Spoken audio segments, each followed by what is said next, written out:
Okay, we are live. Hey, Hey everyone, thanks for joining us live. I am here with the Jason Hodge. So please meet the Jason Hodge, media architect, strategist behind mastering your media. Jason helps entrepreneurs uncover and share their most authentic stories through his powerful storytelling framework, Mastering the Cube. That's what we're going to be talking about today. Yay for us.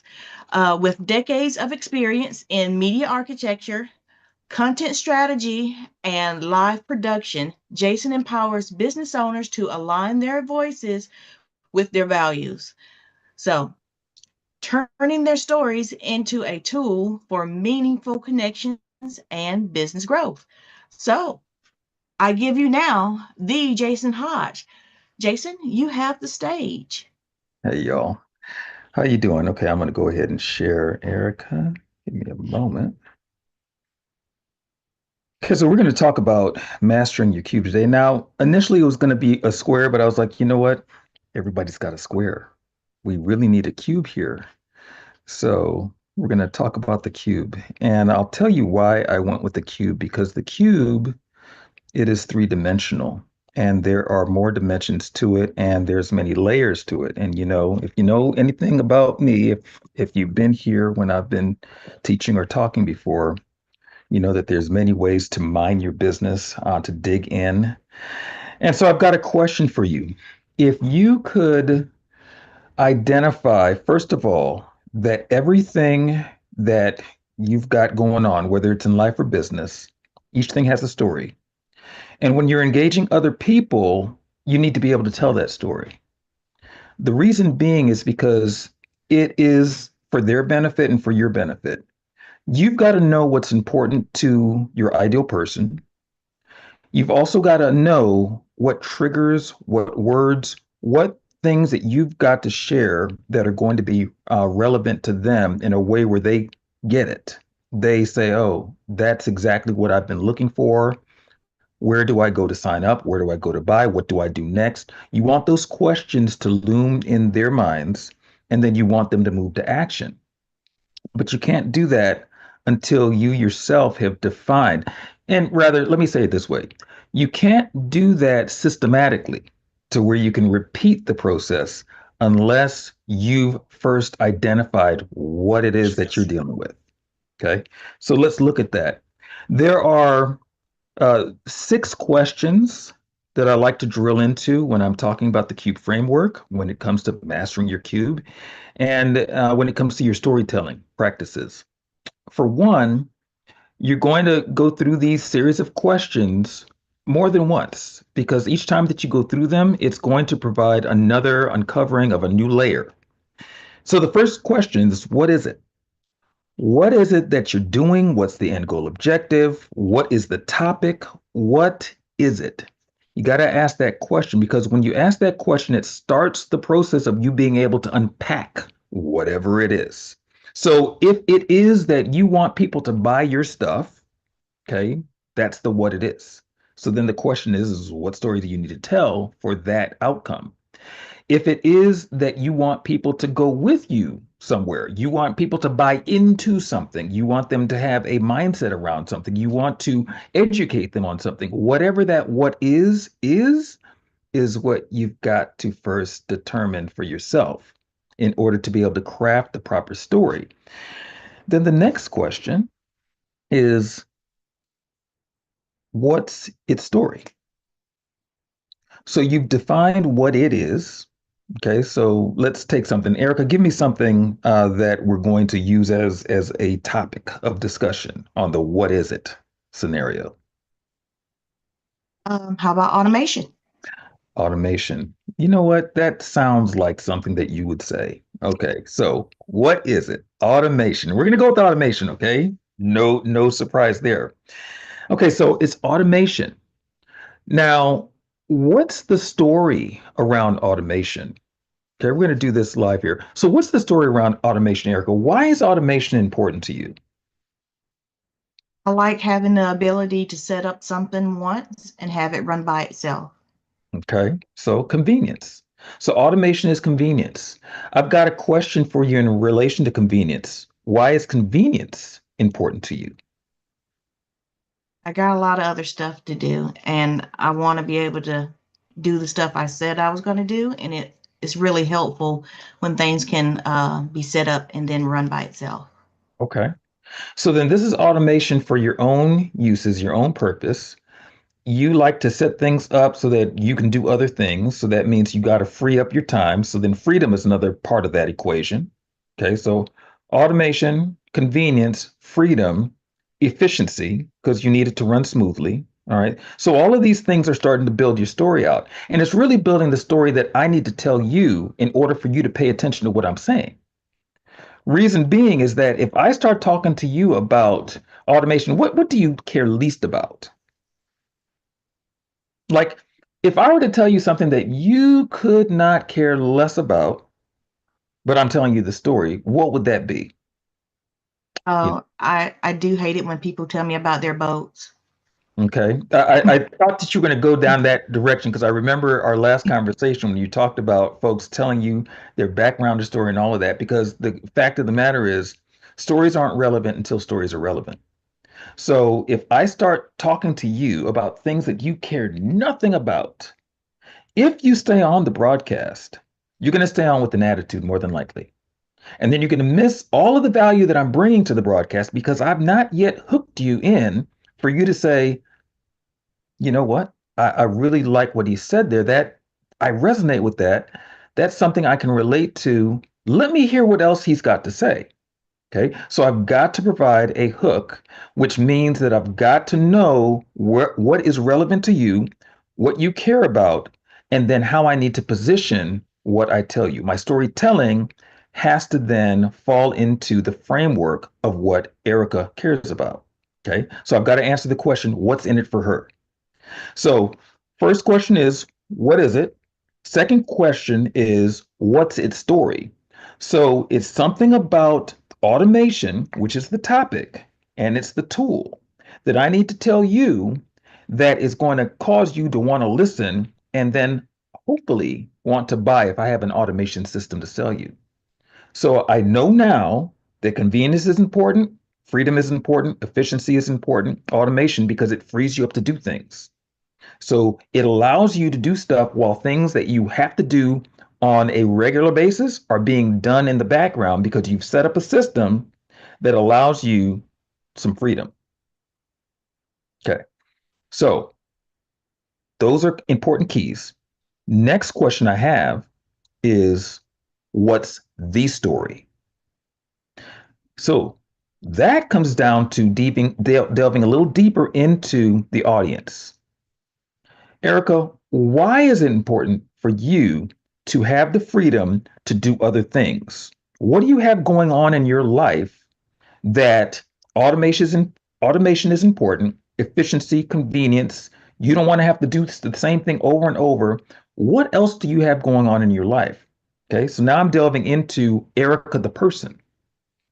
Because if I'm going to say things that are relevant to Erica, Erica, the businesswoman, I need to know about what her cares are. And that's going to go past what her job is because Erica is on her job not because she just likes taking her time and pouring it into client stuff. Erica is on her job for a specific reason, a purpose. What purpose do you fulfill when you do what you do for your clients, when you do what you do in the scope of your work? Do you want me to answer that? I want you to answer that. I really feel like I help people get their message out to the masses, um, and I find joy in that Okay.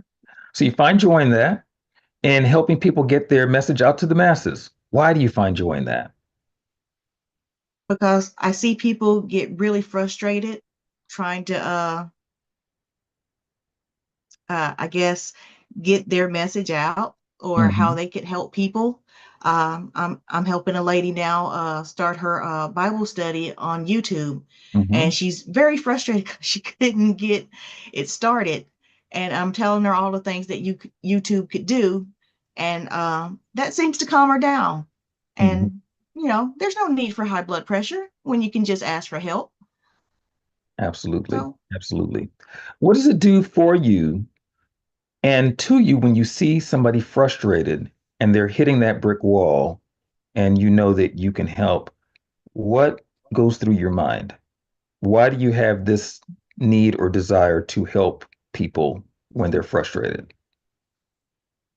I've gone through it, Mm, and it doesn't have to be that hard. And all I had to do was ask for help. So once you calm down and find out that there's people there available and willing and knowledgeable to help you, it's okay. You don't have to be frustrated. You can just get done what you wanted to get done. mhm, mhm. What do you ultimately want to achieve in all the people that you help using automation and the techniques that you do when you are strategizing business for folks? What's your big picture? Hmm. I mostly just want to help them get their messages out. I want them to know that if you could set something up that one time, if you have your content calendar scheduled out, if you set up those automations, you don't have to be there every day. You Mhm, can set up your scheduler and that automation will go out by itself. You don't have to be overwhelmed. You don't have to be frustrated. You don't have to be like, oh, I need to do this thing right now because it's already set up for you to run by itself. So you don't have to be in your business the whole time. You can be out working on your business or out meeting other people to help grow your business. That one thing can be done for you through automation. I just want people to know that. Got another question for you. Who cares? Who cares about this? Mostly I found entrepreneurs, small business owners, and some SaaS founders. Mhm. Who should care? It's mostly just the people who want to get it done. I'm not going to say everybody because everybody does not care. Mhm. It's mostly only the people who want to get the stuff done. Like for you and me, it's easy to set up a YouTube channel and you know what to do with it. But for the lady that I'm working with now, she had no idea. She was very upset about it. But she's finding calm now because she has help. Okay. So I took the first 5 questions in the cube to do some data mining with you. Now, there's some key things that you said in the midst of our conversation, and this is kind of like pulling a little bit of a brief out of you. I learned that the convenience is important for you, automation is important. I learned that you're helping people is important. And I learned the why behind that because you've been there. You know what the frustration is. You understand what it's like to run into a brick wall and not have somebody there to help. And so now you have the skill set to facilitate that help. So then you use your talents to help other people put automation in place in order to free up more time, valuable time in their lives. So if I were to convert that into a story, I would say, have you ever had that experience where you were at your wit's end? You were running into a brick wall and you just could not figure out how to dig yourself out of that. I've been there. I remember a time when I was so frustrated and I was trying to figure out this thing. There was a water heater that broke in my house. And I never grew up where I knew how to fix these things. And I remember thinking, why don't I know how to do this? And it was so frustrating not to know the questions to ask, not to know what to tell the plumber, not to know even how to diagnose the situation. And it wasn't until my neighbor came by and they said it was just a simple thing. It was a pressure relief valve that they said, no, you just turn this off, tweak this, and do that. And I'm telling you, that was like a light bulb moment. And I thought to myself, if ever I had an opportunity to share with others how to deal with this, they would not have to go through what I went through. Can you relate to that, Erica? Yeah, I thought you could. Yes. I thought you could. Mhm. Um, there's a tool that I have that now helps people to shortcut their process. It helps them to set some automation in place. But I'm looking for folks who can facilitate that. This is not for just your everyday average person. It's for folks who know how to facilitate putting automation in place. And I would like to show I would like to show you how it works. Are you open for that? Yes. Okay. All right. So now all I did there, and usually I don't ask yes and no questions and answers. For this purpose, I did. But usually I will ask a question like, well, Erica, what would it look like if you had a tool that could help you automate things faster, better, more comprehensive in order to get your workload done and help you help others to get the workload done quicker? What would that look like for I'm you? all for it. I Okay. am all for it. All right. So I hit certain points that you talked about already. I wasn't going off on something that you didn't tell me. Okay.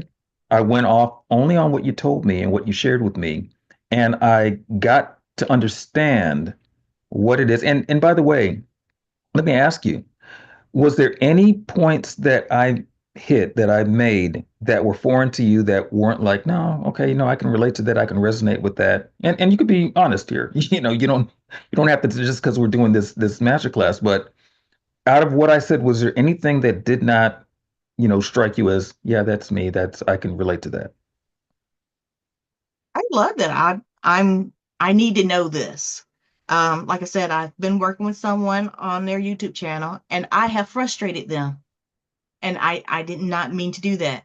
I was attempting to help her set up a business through YouTube, and she Hmm. did not want that. She only wanted a YouTube channel.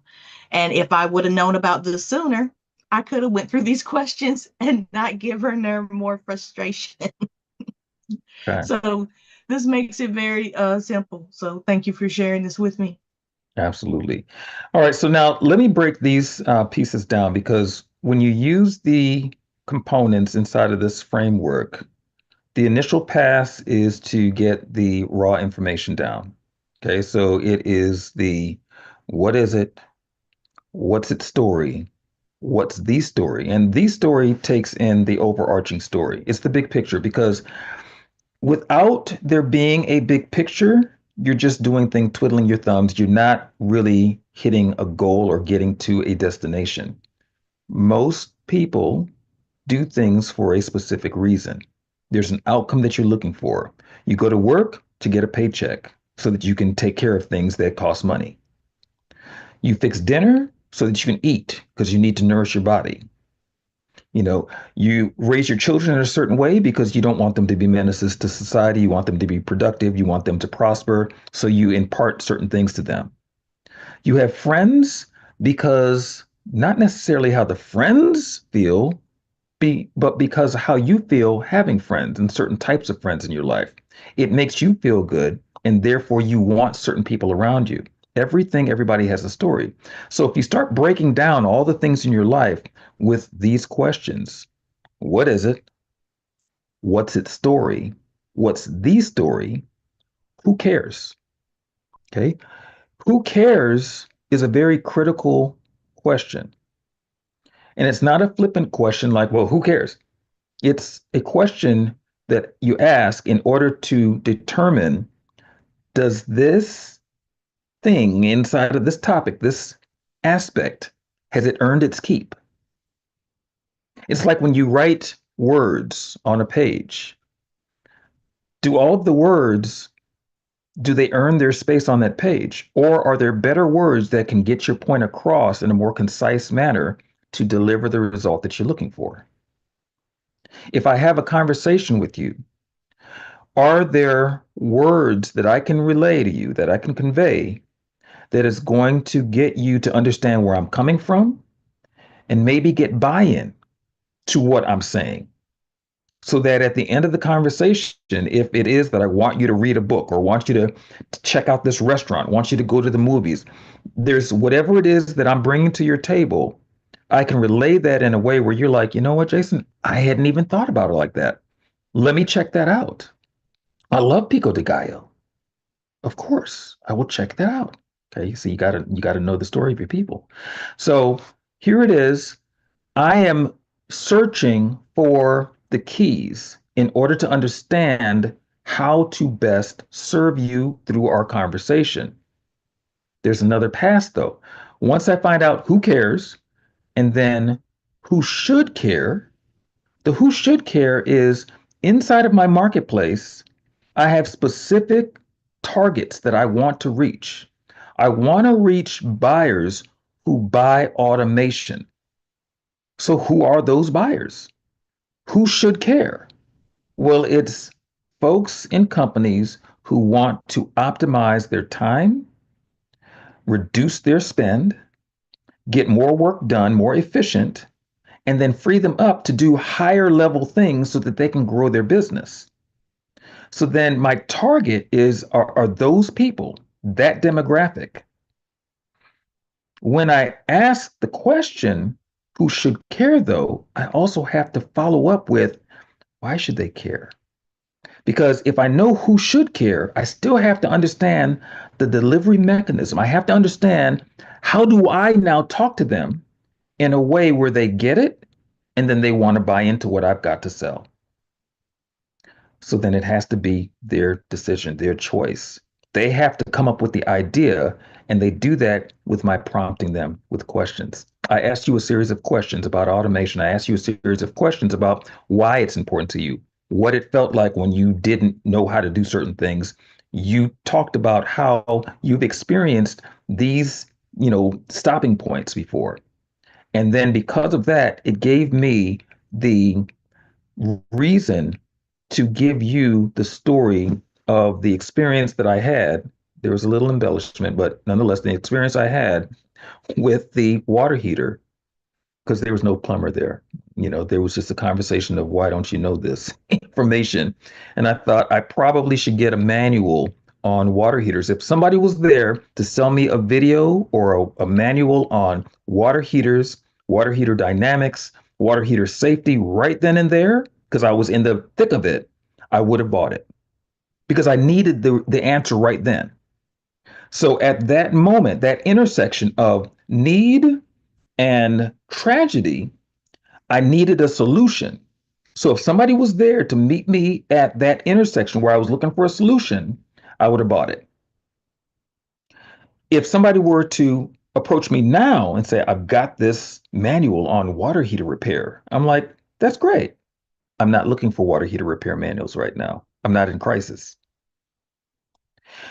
If I know somebody, though, who is in crisis and somebody came to me and said, I have this manual or this video on water heater repairs, if the person who told me the story about their water heater issues was compelling enough that it stuck in my mind, then I'm going to refer them to said water heater manual salesperson.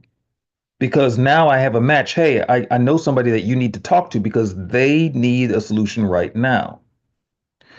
This is the who could care portion of that.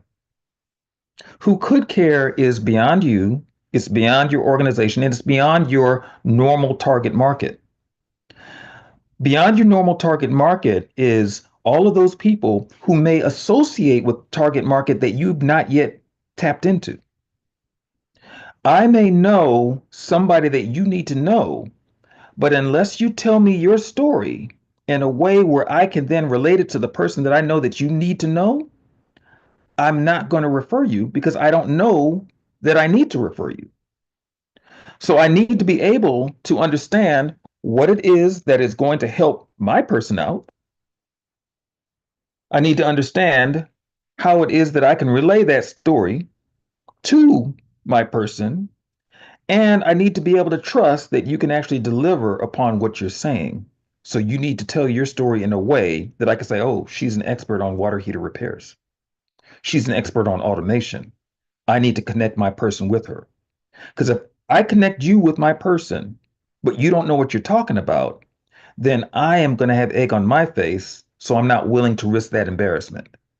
But if I know that you know what you're talking about, and I know that my person needs a solution, I'm connecting the two solution with problem. Person needs problem solved. Who could care?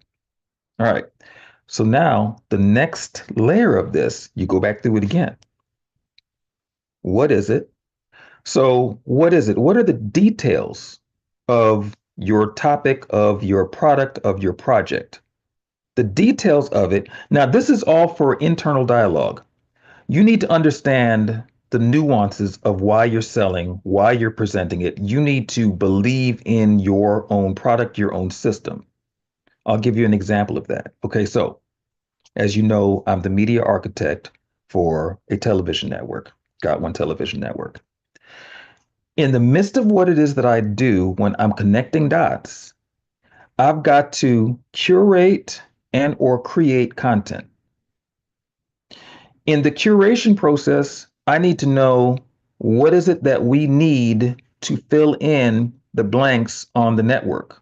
What channels do we have open? And what content do we need in those channels? And what producers or content creators do I need to approach to get the type of content that we're looking for into the network? So there's a sales job in a sense. There's a story that I must share. And the story is, let me tell you the big picture of this place. Let me tell you where we're going. Let me instill in you the vision of what this is. The what is it? So I need to ask the question, okay, what is it? And what is it in a way where I have 3 to 5 solid points that I can relay in my presentation that is going to get the person on the other side of that presentation to get it.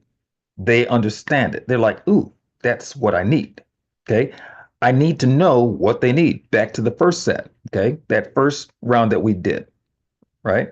Okay. Let me know if I still have you. Okay. Or if I'm losing you. Okay, cool. So that first round that takes the first layer back. I know you have a need. The second thing is I need to know what I have to offer here. What am I selling? What am I representing? So I've got to go through that same checklist. Okay, so what is it that I have? Okay. What's its story? Because I need those talking points. I need to be able to tell you if you ask me something, oh, well, we've got this, and this going on. This is who we serve, how we serve them. This is the impact that we make, why we make it. This is why we started the whole thing in the first place. Ooh, that sounds really good. Okay. What's the story? Well, the reason why I'm doing this is because when I was younger, blah, blah, blah, blah, blah, I have a breakdown of why I'm doing it. Because that instills, oh, so it's more than just a job for him. Not that it's bad if it was just a job, but I still need to have a story for that too. It's not that it's just a job for him. There is a connection that he's got with this work. And so then that means that there's a little bit more that he's bringing to the table when he does this work. It's personal, it's professional, but it's personal. There's more buy in. I can lean in and I can listen to what he's saying a lot more because there's something that comes across when he's talking that he actually believes what he's saying. And therefore, I believe what he's saying. Now I want to know more about this because it's intriguing me. See? So I need to know my why. I need to know their why. I need to vet them, vet me, vet the project so I can bring all of that to the conversation. After the what's the story, overall story, who cares? Who cares at that stage is, all right, so I told you, did you tell me in a way that I care about it? Did you find my what's in it for me? Because if you didn't, I don't care. So who cares now takes on the construct of, all right, I need to know how to relay it to you in a way that you will care. So I need to know your hot buttons, your talking points, the things that you care about. And then I need to filter my story in a way that it hits those points. If it's that you want automation because people were running into things that you remembered and you remember the frustration of that, you remember being ridiculed. I remember when I was in class and I was in second grade and I got this answer wrong. And instead of the teacher telling me how to get it right, the teacher put me up at the blackboard and then embarrassed me in front of the whole class. So now I'm a teacher to this day because I said there's no other students under my watch that will ever go through that again if I can get a hold of them. So I produce curriculum now in order to make sure that I teach students how to learn. I teach them how to get over the embarrassment of embarrassment. I teach them how to take in information, categorize it, break it down, and then be able to spit it out in multiple stories so that they never have to go through what I went through. Okay. Now that didn't happen, the blackboard thing, but you understand what I'm saying, right? Okay. I So, understand. okay. And then we go into the who should care. Who should care back? That's back to the target. Now, the target expands here on that second go round because now I know because I know the product so well, I know the topic so well, I understand that there's other nuances to it. I now start to mine it, I start to repurpose it, I start to break it down and say, who all does this serve? Because that all of those people now become my target. It serves the teachers because it'll help them teach their students better. Okay, now we're talking about the educational thing, right? It helps the students because it gives them a system in order to learn. It helps the parents because now they don't have to deal with frustrated Johnny or frustrated Susie who doesn't want to go back to class because they got embarrassed and now, they are terrified of going into that classroom. It gives them a system. It helps the superintendent and helps the PTSA because now they can help other students who are going through this, who are afraid to talk about it. So, all of these conversations, each one of those different areas becomes a story that I tell. And the same thing that I go through with each one of those components PTSA, I need to have a story for them. Have you ever had a parent talk to you about their child being embarrassed and not wanting to go back to class because they didn't know the topic? They didn't feel like they can learn the subject matter. Yeah, and we've hired tutors and this, that, and the other, and blah, blah, blah. Yep, I know the frustration. Let me tell you my story. When I was in second grade or first grade or whatever that is, this is what happened to me. And it instilled in me, first, it was anger because as I got older, I thought, how many other students are going through the same thing? And they're falling through the cracks because teachers don't care because they haven't been trained to care. They don't know that ridiculing students in front of a class is not the way to make them learn. It shuts them down. So I have a system to keep them from shutting down. And I want to present this to the PTSA because we need to do something because our grades are dropping in our district. Students are being passed and not knowing how to read once they get to high school. It's deplorable, but I understand it because they're embarrassed and they don't want anybody to know. So if you know the problem and if you've been listening in on the meetings that have been happening and talking about the grades dropping, illiteracy going through the cracks, and then students dropping out, it's because of this thing right here. Let me present to the PTSA so they know that there's a solution and then they can strategically place students into this system in order to help them keep from falling through the cracks. Okay. You see, so again, the story I related to what I experienced. I then talked about the issue at hand, which is students are falling through the cracks. Okay, that's a known issue in the district. Illiteracy rates are high. They're being passed on, and then they're being set up for major challenges in life. Could be a prison pipeline system, whatever the outgrowth of that is. I'm hitting those points, hitting the statistics, telling the story in order to open the ear of the folks who know there's a problem, but that's all they know. There's a problem and we have not been given a solution. So you have to become in your storytelling a solutionist. And you do that by going through this cube. Who should care and then who could care? Who else could care? What happens when you've got folks who go through the school system and then they don't understand what they're learning? They don't actually learn it. Crime rate in your city goes up. So, question, who should care or who else should care? Well, that's police department right there. That's local elected officials. That's superintendents. That is teachers, principals. That's parents, PTSA. That's students. All of those folks should care, and all of those folks require a story that has to go through this framework in order to break it down so you can tell the story properly for their ears for them to take it in. Any questions? I have a question, Jason. Which does it matter which order the questions are asked in? I think so. And I'll tell you why. Because if you start in with the who should care and you haven't defined what is it, who should care about what? What are we talking about? Okay. So by going through it in this order, the what is it, because what is it allows you to start to peel back the layers. Well, it is this. Is that all that it is?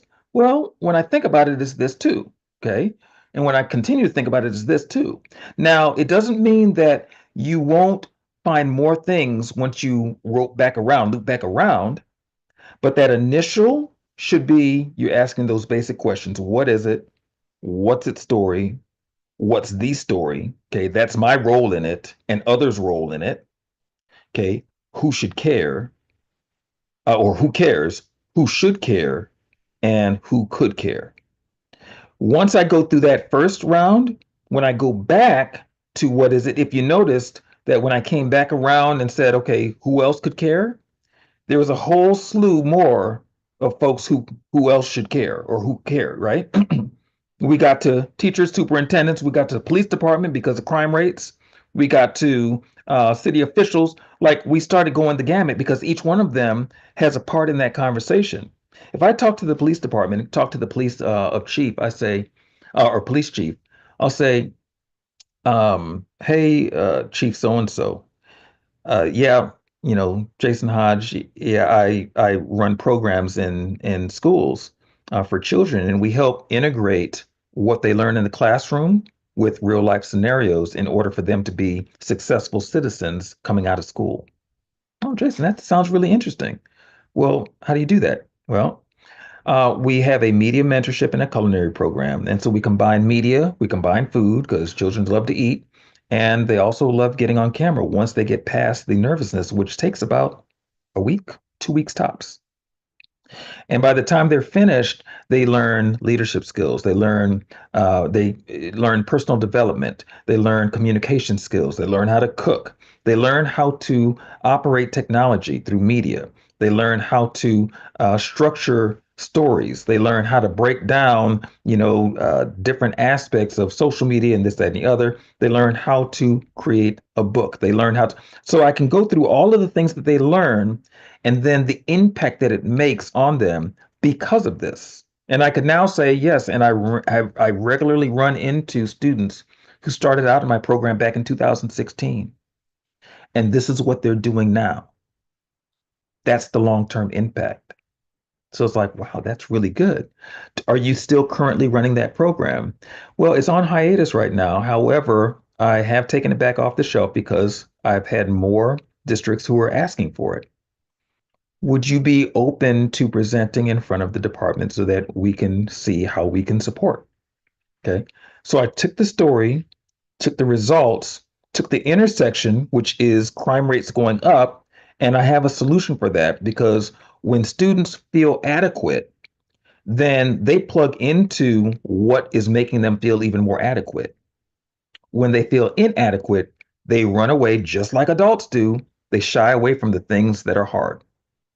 So I have a framework that can help them to understand what this thing is and apply it to life, and then take that and springboard into their successes later on. Okay. So hope that answered your question. It did. Thank you. Welcome. All right. So when you're mastering your cube, you always want to look at what stories are you telling in your business, to build better business. And you could do that through strategic storytelling. Strategic storytelling, when you're looking at the strategy around it, you always have to look at it from this standpoint. Who all should I be sharing this with, and what's in it for them? When are they going to hear me? When are they open to hearing me? And what's the mechanism to opening their ear? What do they care about that I can address? Okay, you can't just be too broad to where you talk about everything that they care about because it may not relate to what you do. But if you could find that intersection of what you do and what they care about, and then couple that with the story that you share with them to let them know that what you do is relevant to the solution that they're looking for, you have open ears, open eyes, open hearts, ready to say, okay, what do we do next? What's the next step?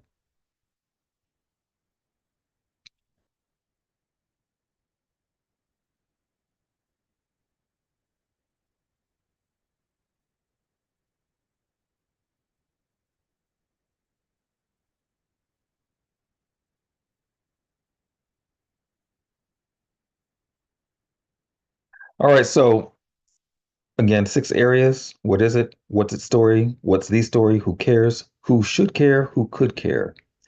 Focus on the topic and define the topic. Focus on developing and understanding the story behind the topic in relation to the need or outcome. Focus on the overarching story, why this topic is important and how it plays into the overall outcomes or end goal objectives, or AKA the big picture. The big picture is important because the big picture is where the emotions are just wrapped up. You do your things because there's a specific thing that you want to do. For some, it's about survival. I work this job because I need to survive. I need food on the table. I need some money in my pocket. Once that's satisfied, though, what else is there? What do they dream about? What do they dream about that they have told themselves, you can't dream about this anymore because it's not realistic? How do you tap into that? Because that's where the spark is. The litmus test is the who cares question. Who cares? I'm telling you this, who cares? Does it pass the who cares mark? Okay, the who cares test. If you have some copy written down, and by copy I mean like sales information or verbiage on your website, verbiage for your business, verbiage in your brochures, does it pass the who cares test? If it doesn't pass the who cares test, then you need to get rid of it, because if nobody cares, then it's taking up space for a statement or a phrase or some words that people will actually care about. So take it through the who cares thing. Every line that you write in your brochures, your books, on your website, on your apps, ask yourself the question, who cares? Then ask yourself the next question, who should care?